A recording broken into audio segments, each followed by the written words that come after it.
Amazing. Hello, everybody, and welcome back to Reignite Your Soul podcast. We are super excited to have you on here today. We have an incredible guest here, Erin Edwards. Has so many accolades already. It's like insane. She inspires me so much, but she's author of A Drink Called Mindfulness. She's a Reiki practitioner. She is natropathically trained, and she is co-founder of Kween Wellness. So thank you so much for being on here today with us all, Erin. Thank you, Laura. What a pleasure to be here. What an honor to be here sharing this space with you. Thank you. Thanks. I know it's going to be such a good chat. I know the people that watch this podcast kind of know I've been doing more interviews lately, and they're just super conversational. I always say, you never know what's actually going to happen. It's completely Who knows? But I know, like, I met Erin not long ago through a mutual friend of ours, and we got together last week when I was in Toronto, and we were literally at dinner for like over 2 hours. And it was just one of those soul connections, like when you just meet somebody for the very first time, but you feel like you've known them forever because we've probably had many past lives together. Exactly. Exactly. It was as if, you know how like you go in the forest and you see these two trees and they're like, they're definitely like sisters or something. And although they're like growing, maybe 20, 30, 50 feet apart, they're connected under the ground and above the ground too, maybe like in the canopy. That was what it was. Wow, that's so special. I love that so much. Oh my gosh, Erin, you're absolutely incredible. Do you mind just sharing everybody a little bit about your story? Because you have such a powerful story. There's so many aspects to your story that just are so incredible. Of course. Yes. Where do I begin? I think my journey really began, when I was born, but I think my consciousness journey began as a teenager. I was playing elite level soccer. I was training a lot. I was, looking back, sorry, I think I was a little bit robotic. I had a lot of structure in my life. I woke up, did fitness, went to school, went to soccer practice, ate dinner, kind of went to bed. That was like every single damn day. And that wasn't, I felt it was good in that time. I got really good at soccer, and you kind of get what you put in, right? So there was that. It taught me discipline. But when I was 22, I actually got a concussion. Well, several concussions. That was kind of the last of my concussions. And my doctor said, this is like your very last one. Like, don't play anymore. Like, you're half a concussion away from like serious brain damage. Like, you can't go back this time. Like, don't be stupid. And so that was in my early 20s. And that kind of really was the catalyst for me kind of understanding who I was as a human, right? Because before then I was a soccer player. I was a teammate. I was the youngest of 7 in my family. It was like I had very, very structured, very strict kind of rules around who I was and what I did in my life.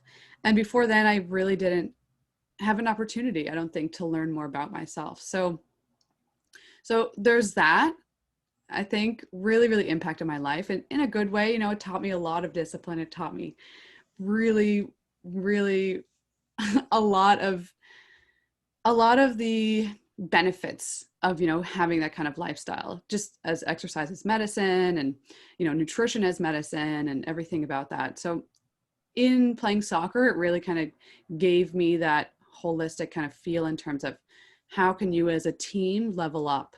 And I began coaching after that injury. So there's that side of me. There's that kind of like athlete, that type A personality. And then in my teenage years as well, I kind of figured out that I was queer. As I hit puberty, I was kind of like, ooh, like looking at people that were the same sex as me instead of the opposite, and kind of wondering about that. And growing up in a very small town, a very Catholic town under pretty strict Catholic parents, I didn't have any role models for that.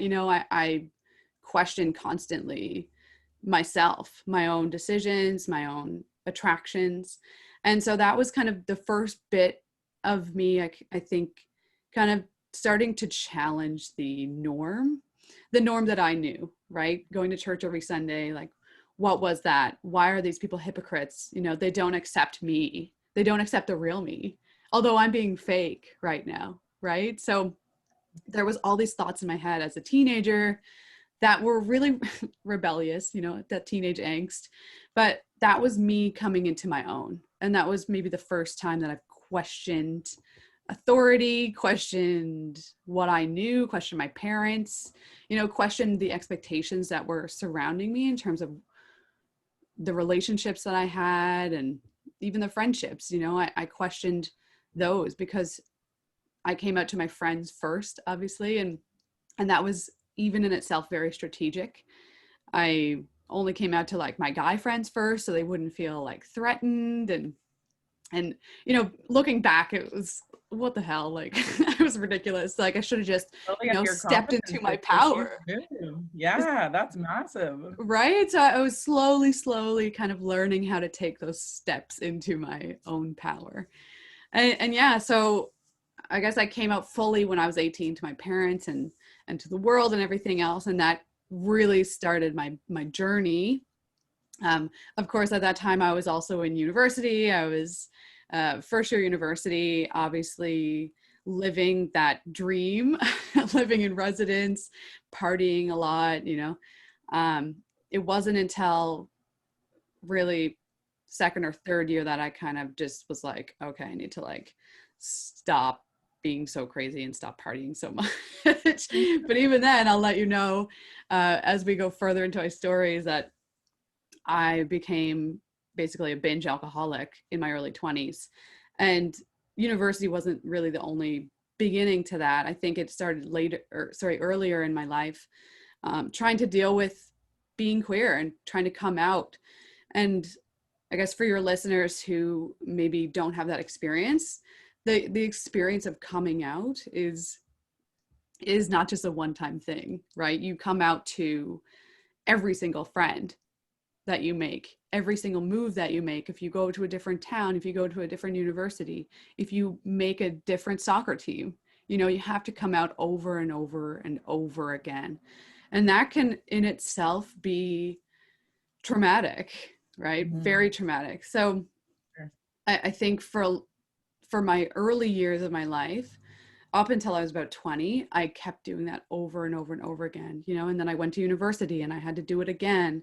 And even in my life now, I like, you know, the friends I meet at work or wherever, I don't feel bad about coming out or anything like that, but it is like almost the assumption, right? It's against the grain in our heteronormative society. So just that in itself has kind of set me back in terms of, you know, I've felt like I was swimming upstream a lot of my life.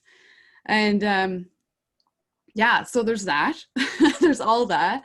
And then on top of that, if you can imagine, there's more. When I was 20, my dad got diagnosed with brain cancer. And that was such a huge blow to me. You know, as the youngest of my family, I was, you know, growing up without all my siblings around because they had already like kind of moved away.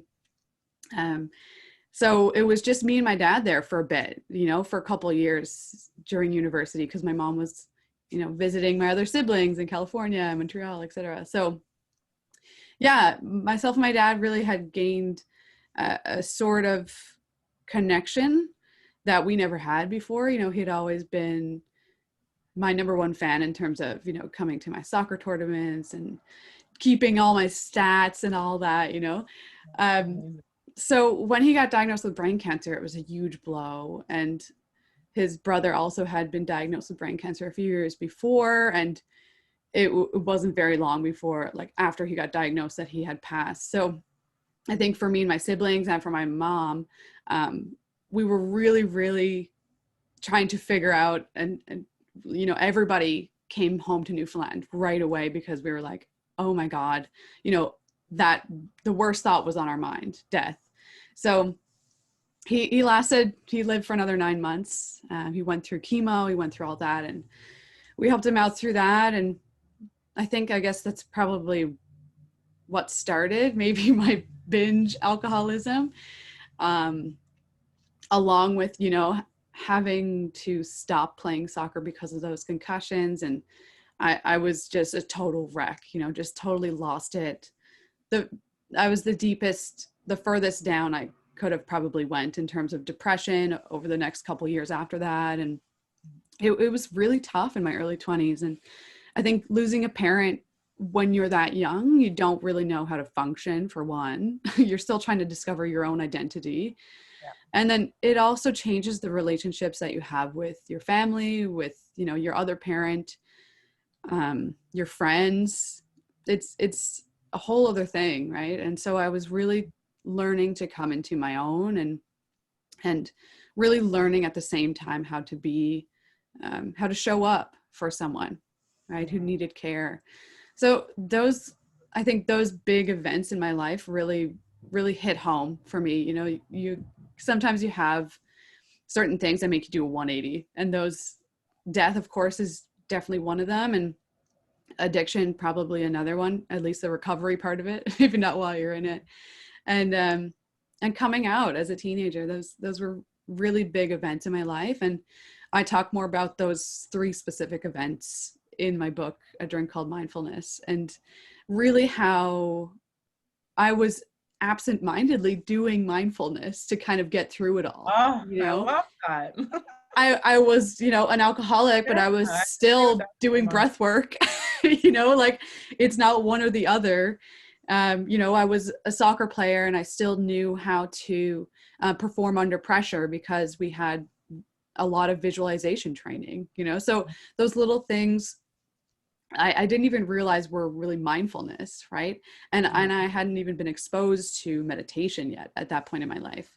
So there's a difference, I think, between mindfulness and meditation. And not a lot of people know that, you don't have to be, wearing an orange robe and sitting in a cathedral all day long, living that monk life to be mindful or to change your life. And that's really what I wanted to reiterate when I wrote that book, is that, doing simple things in 5 minutes a day can change your life. Yeah. And here's how I did it, kind of thing. So incredible, guys. If you want to get Erin's book, I have it. Erin just gifted it to me. I'm so excited to read it. I will put the link for this in the comments of this podcast so you can go purchase this book.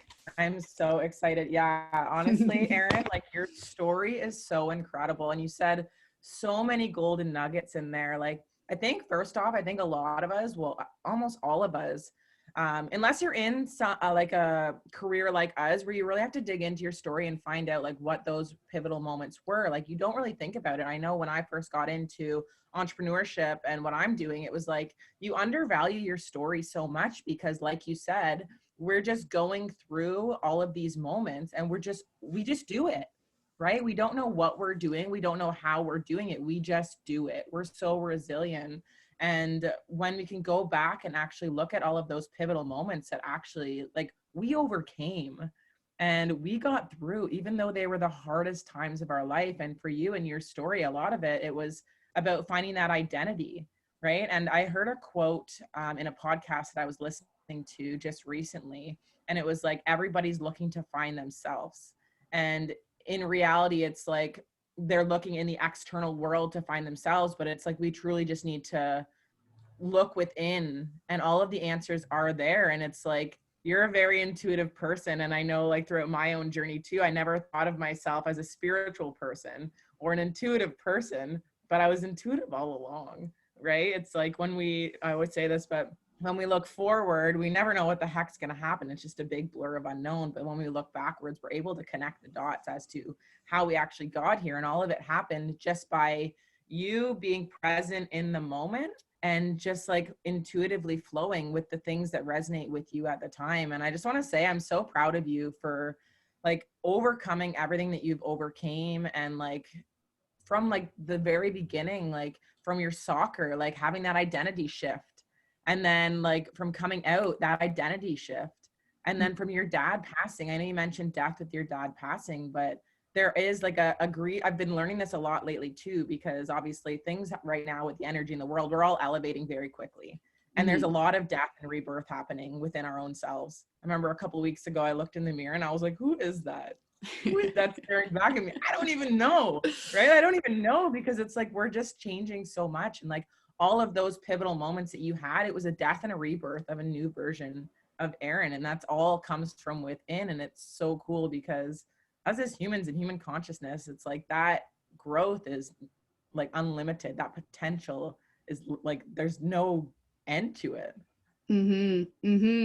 Hashtag 2020, baby. Hindsight. Woo! I'll tell you, like, death is something, you know, as someone who's gone through it, I think I would never wish it upon anyone, right? To be a survivor of someone else who had been close to you and died. But oh man, I discuss this in my book as well. It was the happiest I've ever been, Laura. Literally the happiest, which was, I don't know if I'm allowed to swear, but it was a total mind fuck for me at the time. You know, I was 21 when he died. I was, you know, standing by his hospital bed. He was labored breathing. Not now, Mom. We're recording a podcast. Not now, Mom. Speaking of parents. So yeah, he was like labored breathing, you know, on morphine, kind of just in his palliative care unit going, you know, slowly going. And I felt at that point that he was really almost not with us anymore, right? And I felt in his last moments that I really needed to be closer to him. And so what I did, I literally crawled into the bed with him in his hospital room, and I hugged him so tight, and I said, it's okay to let go now. And he took his last breath while I was there hugging him. And you know, death is such an interesting thing, because immediately when his last, you know, fragments of his soul left his body, I was taken with him. I was taken with him to his heaven. And it was beautiful. It was a place that reminded me of Earth, right? And I could not shed a tear. It was amazing. I could feel the warmth of the sun. I could feel the cool breeze. You know, I could hear the birds chirping. I could see the flowers blooming. I could literally run with him through meadows of grass. Like, it was beautiful. And then all that happened in like one split second. All of a sudden I was kind of transferred back into the room, you know, surrounded by his family, his brothers and sisters and my brothers and sisters. And I wouldn't trade that for the world, that experience. I was shown what his heaven looked like.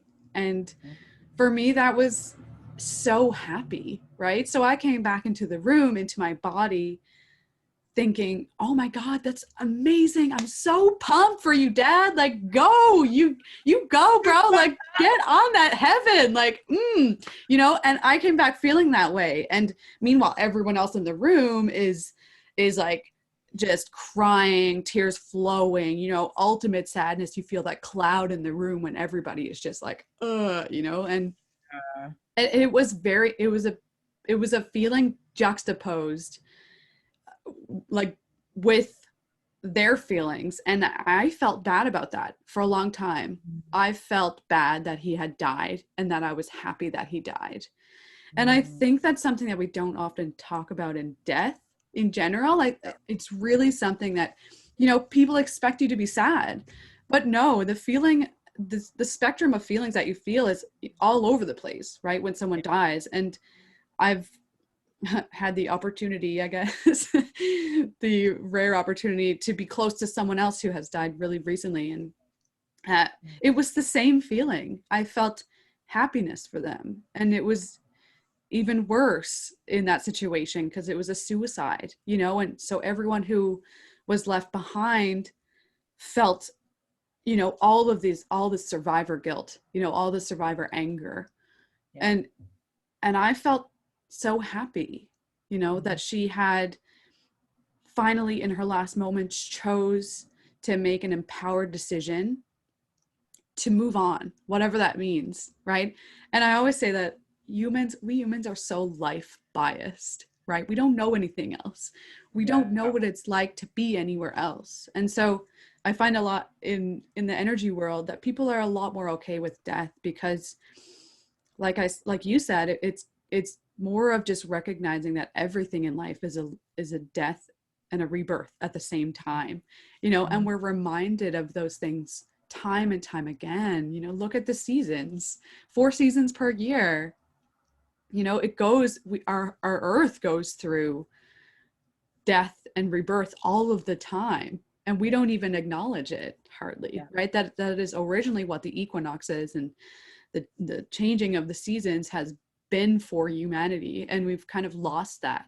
So I think the more connected we are to nature, we can connect more and honor more to maybe the sentient soul of Mother Earth, or the soul of us, right? Because we're all one in the big scheme of things. And talk about up leveling consciousness.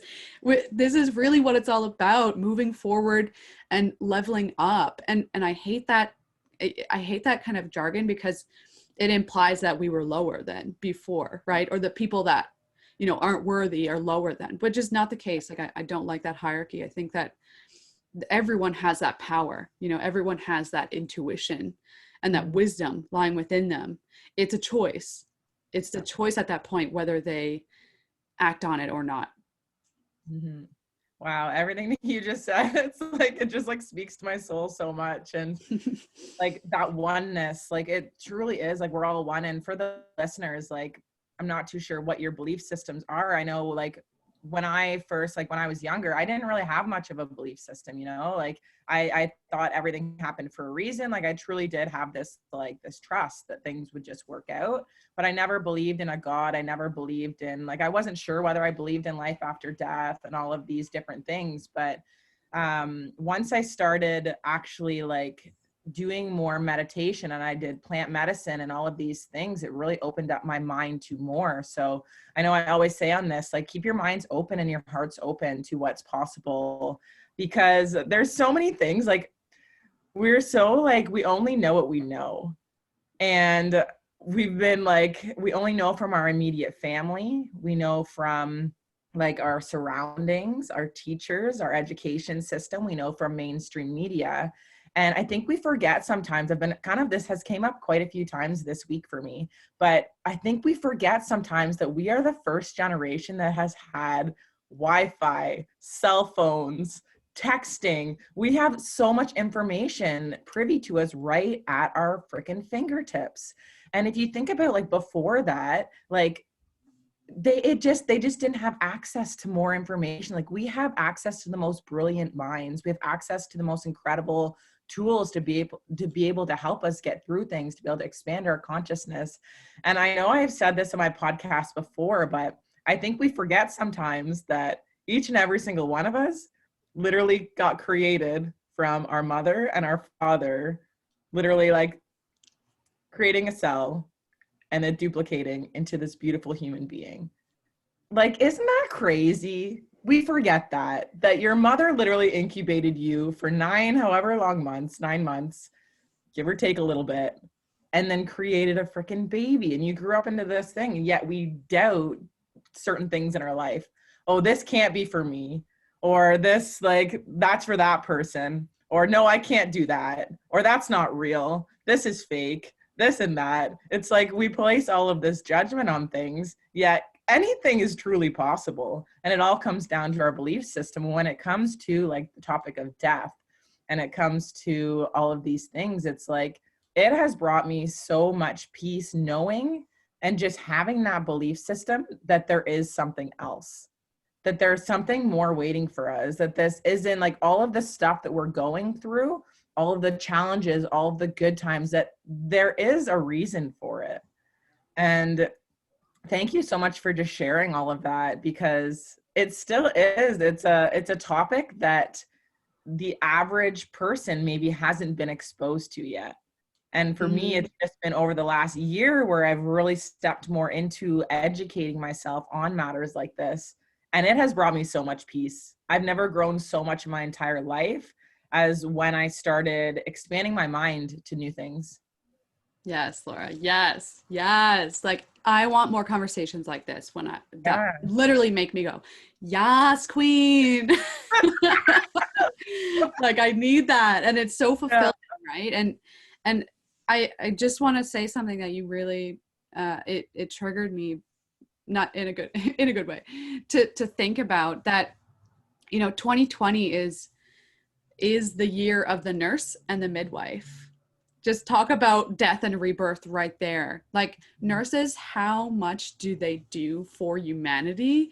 Like when someone has chosen to become a nurse, it's like the ultimate feminine quality, like that nurturing, that nourishment, right? That caring, that really, really sitting with someone and just holding their hand through whatever kind of condition or illness they are in, right? And the same applies for midwifery, is that they have this beautiful skill that they are able to just sit with women. Women are the birthers of humanity, and it's this beautiful, beautiful thing rooted in such yin qualities.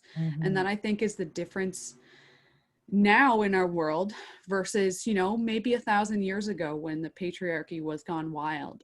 Yeah. And it's been slowly, I think, kind of like fading out since then, but we are in a very good position. Our generation is in a very good position to amalgamate both the masculine qualities of humanity and of society and of earth with the feminine, right? And this is what, if you have studied any religion, any sort of text in the monolithic tradition, even paganism and shamanism before that, they're really all saying the same thing.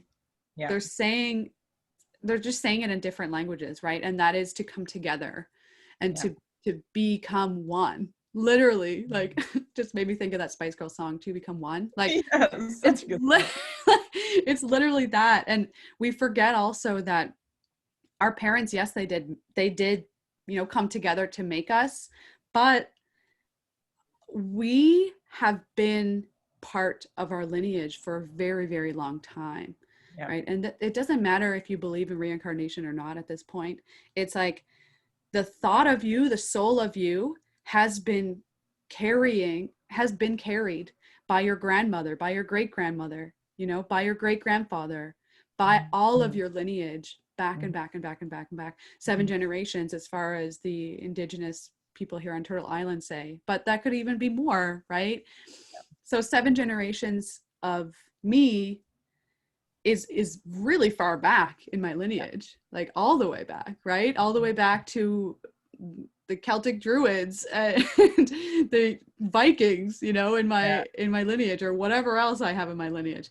So there's things that we don't even see, right? And we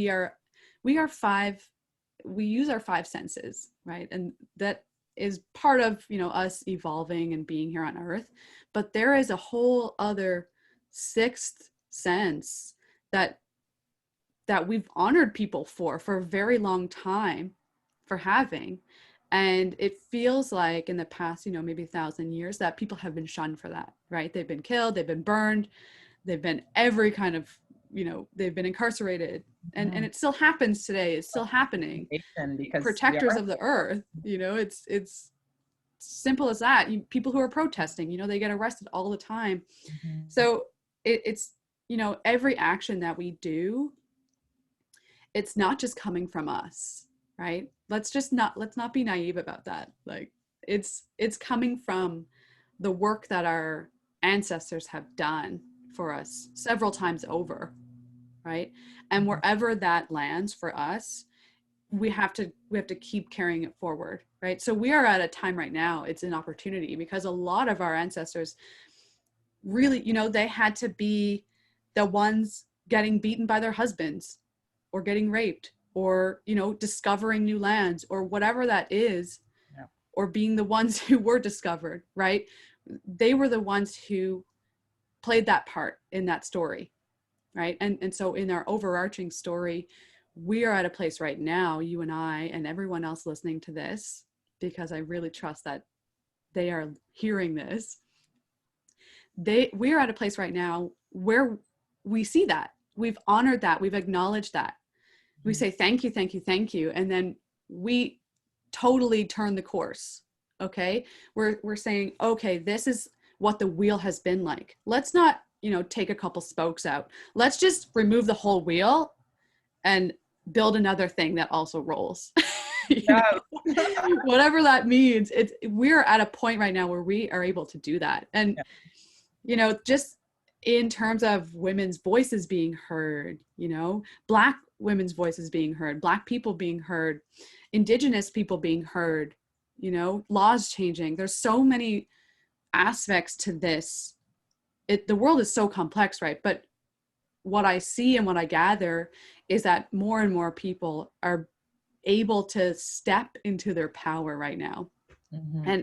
And that, when you get that is the end of capitalism. That is the end of the industrialization, right? Yeah. That is the end of people being robots, being people on an assembly line, kind of going through the motions. That is the end of that. We're entering into a new space right now. And it's up to us to keep it going and to keep building that. Mm-hmm.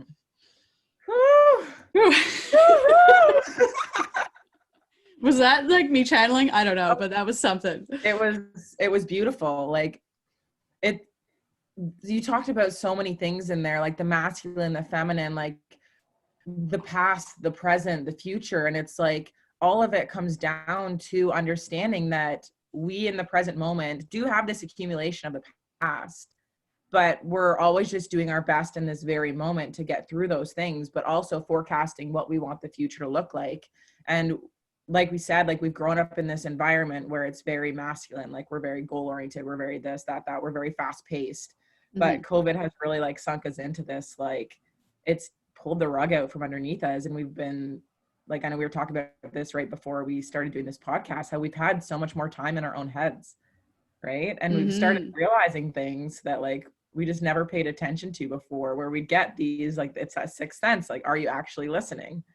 Because a lot of the time thoughts will come into our head, but we just ignore them because we're busy. We're doing this, we're doing that, we're doing this, right? So now it's like actually like mindfulness, like you talk about in your book, it all just comes down to actually taking the time and putting time aside for yourself and making it a priority to actually sit with yourself and be able to take in all of these different things, because everything that you just talked about, like preach, right? And it's just, as you continue to go along this journey, like things just start making sense. And the biggest thing that I always say to people is like, trust that feeling inside of you. We know, and it's that intuition, right? When you hear somebody speak and you feel that feeling, that's saying like, there's something right about this.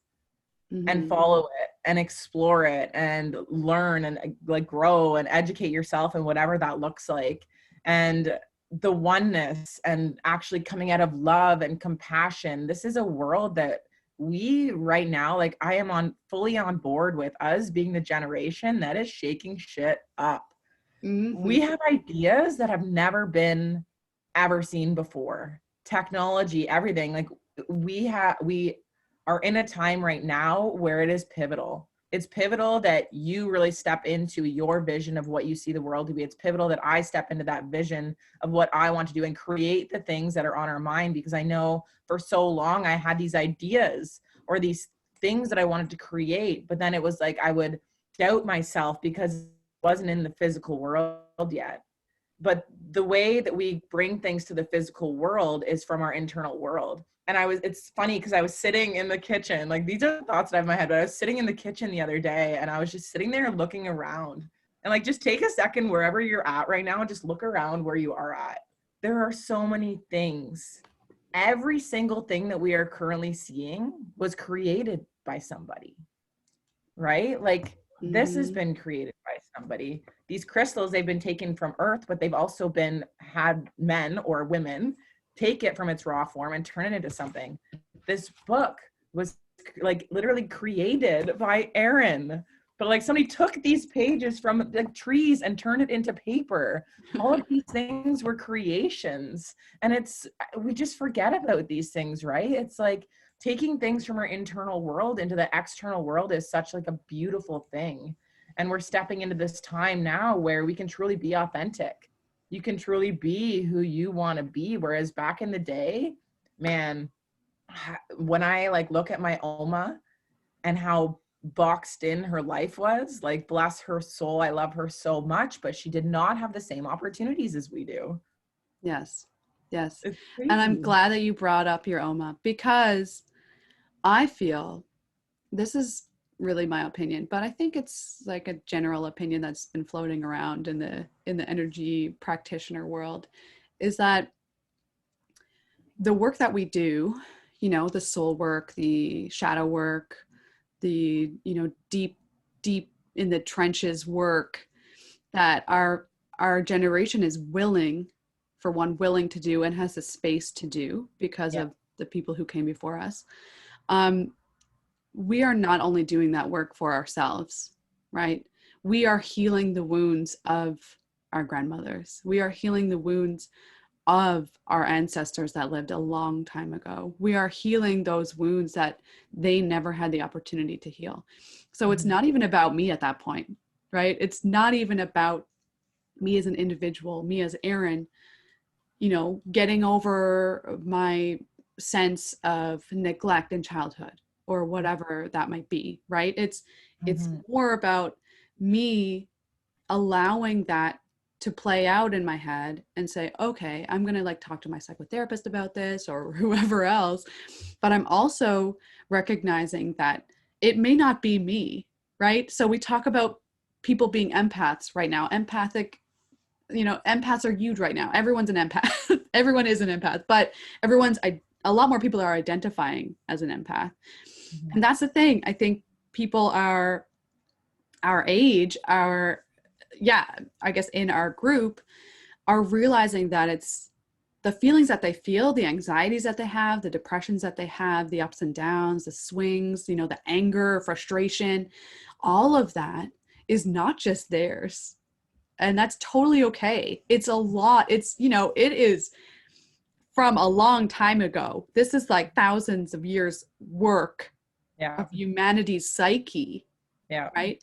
And I feel like those ancestors had to do, you know, somewhat more physical work, be in this space a little bit more, like be grounded on earth a bit more to pave the way for us to really get in our heads a little bit more and realize, oh, okay, this feeling that I'm feeling is not actually mine.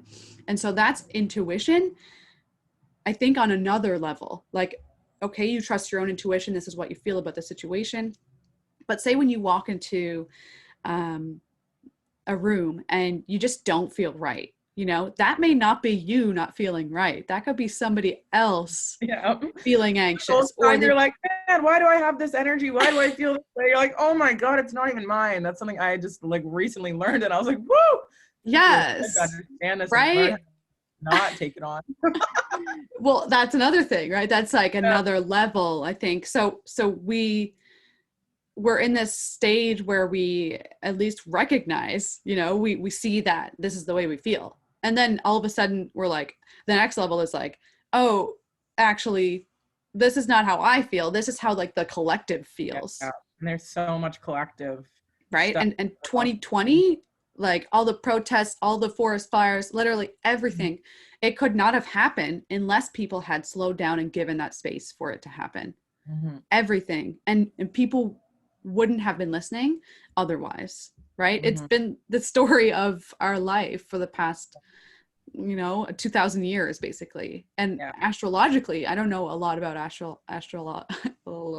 astrology, but you know, in the big scheme of things, we are actually moving out of the age of Pisces, right? So we're moving from one astrological sign to the next, which is, you know, occurring every about like, I don't know, 2,500 years or something. So just with that, of course, there's going to be upheaval. Of course, there's going to be unrest. Of course, there's going to be, you know, people tackling the system, of course there's going to be people who set fire to it, you know, or whatever else that means.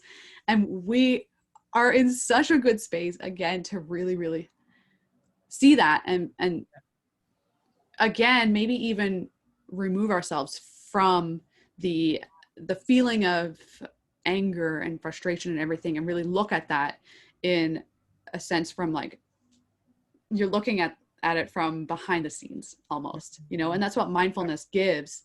And that's why mindfulness is so important right now for a lot of us, is that people need to be able to just see it from behind the scenes. They need to watch it. Yeah. They need to witness. Yeah. Be an observer. Mm-hmm. That's what Mother Earth needs right now, I think. It's just somebody witnessing her. Yeah. Wow. Oh my gosh. You always just blow my mind so much. I'm like, everything you say, I'm like, oh, just like just truth.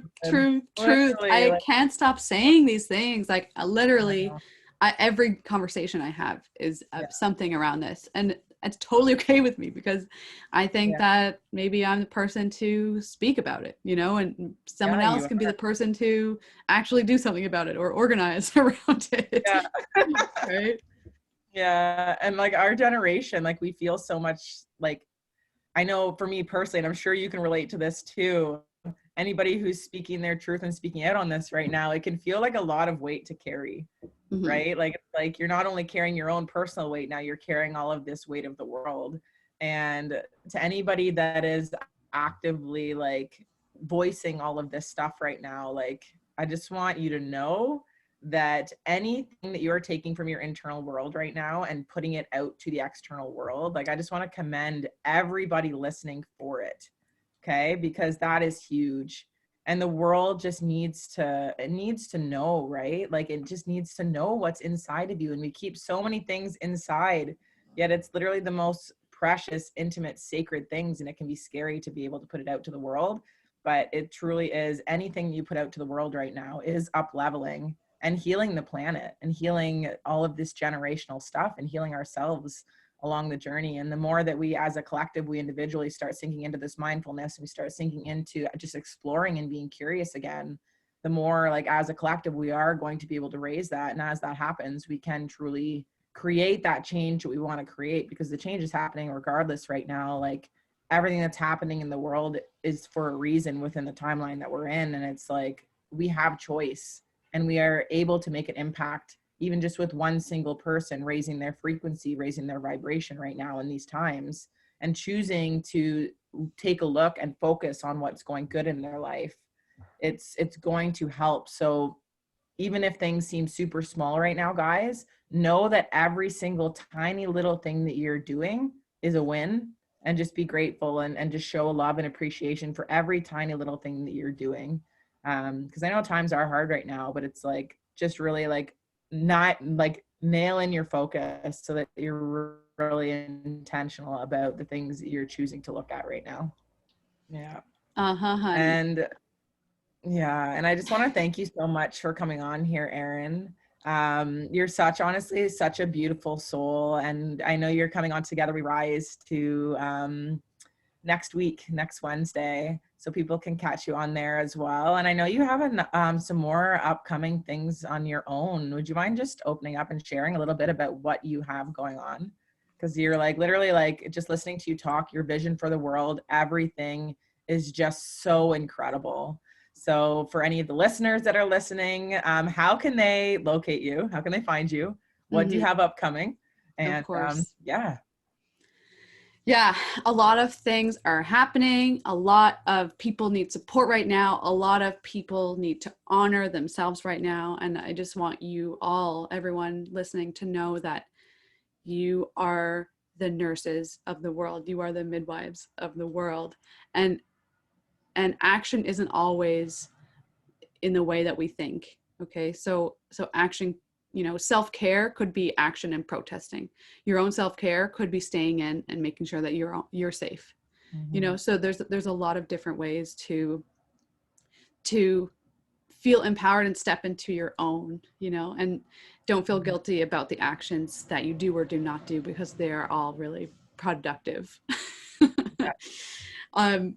So I would love to continue this conversation with anybody who it resonated with. I have a lot of different ways that people can get a hold of me. I'm pretty active on Instagram. That's probably my best way to get a hold of me, or just, follow me. My handle is the Erin Edwards. So just THE, the Erin Edwards. And you can also get a hold of me on my website. It's just theerinedwards.com again. So it's just my name, ERIN Edwards, with a the in front of it. Right now, I am actually hosting my next 6-week mindfulness course, deemed Comfort Queen. Okay, so I teach the Comfort Queen method. You can get a hold of us there at Kween Wellness. So Kween is spelled with a K, WEEN, Queen, like the queens that you are. Or to actually just get on the registration and the waiting list for that when it actually fully rolls out. So the course is going to start November 1st, but you can go ahead and go on my website, theerinedwards.com/comfort-KWEEN. And so you can just sign up there. That's a full-on wait list. I'm working with a lot of people right now, and I'm so excited to actually launch this course, because it will be more of a self-study for folks, and I'll be able to reach a lot more people that way. So yeah, I just want to end this with saying thank you, thank you, thank you. One of the methods within the Comfort Queen mindful method is thrust and ripple. And you guys are like, what? And this is what it is. It's trusting your truth and thriving. Okay. Wow. Trust the ripple. Your truth and thriving. Thrust it. Oh, I love that, Erin. I just want to thank you so much for coming on here. Honestly, like, you are such a gift to this planet. You're such a gift to my life personally. And I'm just so grateful that Kim connected us. Kim, if you're listening, I love you so much. And thank you so much for connecting us, because just you're making such an impact in the world. And I'm just so proud of you for overcoming all of the things you've overcame, and just continuing to follow that feeling inside of you, that voice inside of you that is just telling you that there has to be something more. And guys, connect with Erin. That course is going to be absolutely incredible.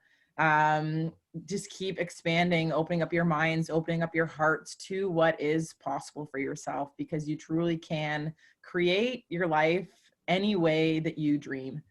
And just link arms with people that are going to pour love and support and belief into you along your own personal journey. And there's absolutely nowhere that you cannot go if you just have the right community and the right support, and just keep moving along little by little, one foot in front of the other.